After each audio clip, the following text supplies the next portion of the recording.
नमस्कार साथियों, स्वागत है आपका हमारे YouTube प्लेटफॉर्म पे। चीफ जस्टिस ऑफ इंडिया यानी कि भारत के मुख्य न्यायाधीश के ऊपर जूता फेंका गया।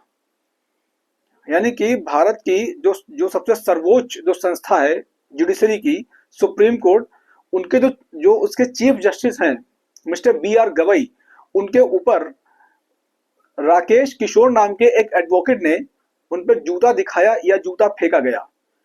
इस घटना से 6 अक्टूबर 2025 को जुडिशरी के इतिहास में एक ब्लैक डे यानी कि एक काला दिवस लिखा जाएगा, क्योंकि जिस प्रकार से ये घटना घटित हुई है सुप्रीम कोर्ट के अंदर, क्या लगता है कि क्या जब chief justice of India safe नहीं है तो फिर यहां सेफ कौन है? आज का यही मुद्दा है। आज का इसी मुद्दे पर चर्चा करेंगे कि आखिरकार जो राकेश किशोर है उन्होंने जूता उनके ऊपर क्यों फेंका या जूता क्यों लहराया। प्लस दूसरा मुद्दा यह है कि ऐसी कौन सी स्टेटमेंट, ऐसी कौन सी जजमेंट को लेकर के B.R. गवई ने ऐसा क्या कह दिया कि जिससे हिंदुओं की जो आस्था है, जो श्रद्धा है, उस पर चोट हो गई, यानी उस पर एक सनातन धर्म पर एक आघात, एक कुठाराघात किया गया। तो चलिए स्टार्ट करते हैं। दरअसल में सुप्रीम कोर्ट के जो चीफ जस्टिस ऑफ इंडिया है, भारत के मुख्य न्यायाधीश श्री B.R. गवई एक केस को सुन रहे थे। वो केस ये था कि MP में एक मंदिर है खजुराहो। तो खजुराहो की जो कुछ मूर्तियां हैं वो मतलब टूट गई हैं, विखंडित हो गई हैं। ऐसा जो हिंदू जो पक्ष है उन्होंने उन्होंने पिटीशन दायर की सुप्रीम कोर्ट में और ये कहा कि जो हमारे यहाँ जो आक्रांता आए हैं, जो मुस्लिम जो एम्पायर आए हैं, जो मुस्लिम रूल किया है इंडिया में, उन लोगों ने खजुराहो के जो मंदिर की जो मूर्तियां हैं, खासकर विष्णु जी की मूर्ति, उसको उन्होंने खंडित किया, छत बिछत किया। तो इसको लेकर के मतलब एक सुनवाई चल रही थी और सुनवाई में ये कहा जा रहा था कि जो भी ये जो मूर्तियां विखंडित की गई हैं, टूटी पड़ी हैं, इनको फिर से इनका पुनर्निर्माण कराया जाए। तो इसको लेकर के मतलब जो चीफ जस्टिस ऑफ इंडिया है B.R. गवई ने मतलब ये कह दिया कि देखिए ये जुडिशरी का काम नहीं है, ये काम है गवर्नमेंट का, ये काम है एग्जीक्यूटिव यानी सरकार का। तो सरकार जो है वो ASI यानी आर्कियोलॉजिकल सर्वे ऑफ इंडिया, यानी कि आर्कियोलॉजिकल सर्वे ऑफ इंडिया का काम है। ये आर्कियोलॉजिकल सर्वे ऑफ इंडिया इस पर ध्यान देगी, ये काम हमारा नहीं है। लेकिन वो जो जो एडवोकेट थे वो नहीं माना। उसने मतलब कि तो चीफ जस्टिस ऑफ इंडिया ने एक बार ये कह दिया कि अगर तुम भगवान विष्णु को मानते हो तो जाओ उन्हीं से करा लो जाकर के। बस ये स्टेटमेंट जो है, इस स्टेटमेंट लेकर के उनके ऊपर अभद्र टिप्पणी की गई सोशल मीडिया पर। यहाँ तक कि जो अनिरुद्धाचार्य जी महाराज हैं उन्होंने भी अभद्र टिप्पणी की है मतलब CJ के ऊपर। उसी बाद में जो राकेश किशोर हैं उन्होंने जूता लहराया या जूता फेंका, ऐसा मतलब कि कोर्ट रूम में ऐसा बताया जा रहा है। लेकिन वहां जो मौजूद पुलिसकर्मी थे उन्होंने मतलब कि CJ साहब को बचा लिया और जो जो राकेश किशोर था उसको जो है अरेस्ट कर लिया। तो इससे एक चीज साफ ये बात हो जाती है, क्या सच में देश में अब कोई सेफ है?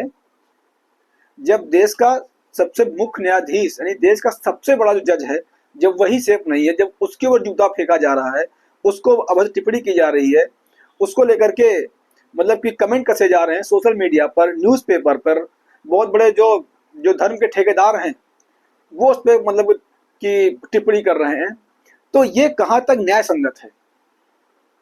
ये कहाँ तक मतलब अच्छा है या बुरा है? दूसरी जो मुद्दा ये है कि जो B.R. गवई हैं वो मतलब कि बुद्ध धर्म को मानते हैं और जाति से वो जो है SC हैं, जाति से SC हैं। वहीं योगी जी क्या कहते हैं, अगर कटेंगे, अगर बटोगे तो कटोगे। मोदी कहते हैं एक रहोगे तो सेफ रहोगे। तो आज का जो कल का दिन था वो इस विचार पर सोचनी विचार हो गया है कि सनातन धर्म कहाँ जा रहा है। सनातन का केवल ब्राह्मण क्षत्रियों का सनातन बचा है या पूरी हिंदुत्व का सनातन है? आज का ये प्रश्न है, आज का ये विचार है।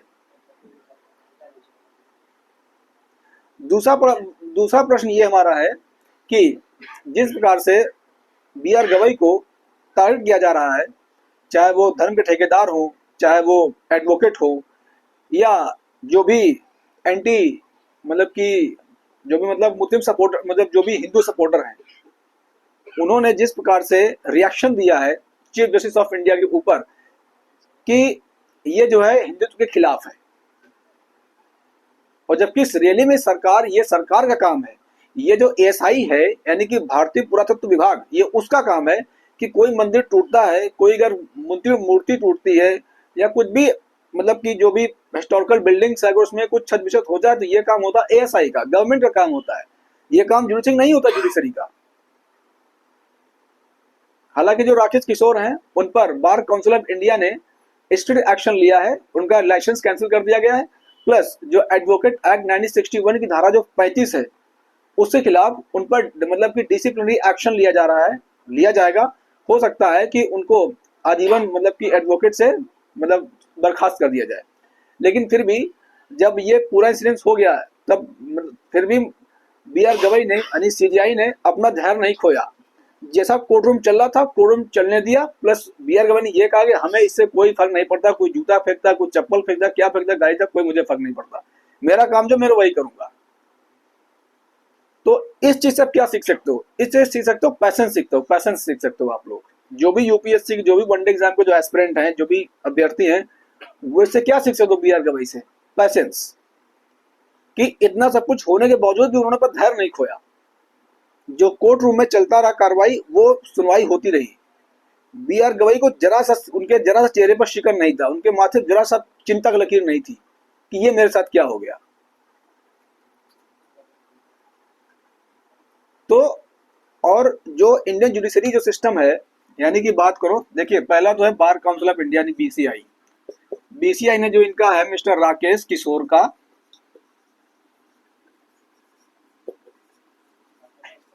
लाइसेंस कैंसिल कर दिया है, लाइसेंस कैंसिल कर दिया है। दूसरी बड़ी बात यह है कि एडवोकेट एक्ट 1961 की सेक्शन 35 के अकॉर्डिंग इन पर डिसिप्लिनरी एक्शन लिया गया है, यानी कि इन पर जो है डिसिप्लिनरी एक्शन लिया गया है। और जो भारतीय जो जुडिशरी सिस्टम है वो आर्टिकल 124 टू 147 यानी इंडियन कॉन्स्टिट्यूशन में जो जुडिशरी जो सिस्टम है यानी जो जुडिशरी का जो प्रोविजन है वो आर्टिकल 124 से लेकर 147 तक मेंशन है। जबकि ये कॉन्स्टिट्यूशनल है, प्लस इंडिपेंडेंट है, इंटीग्रेट जुडिशरी है, तब ये हाल है देश का। तो मुझे समझ में नहीं आ रहा सनातन ये है, सनातनी क्या है, मैं यही समझ नहीं आज तक नहीं आया कि व्हाट इज द सनातन, क्या है सनातन।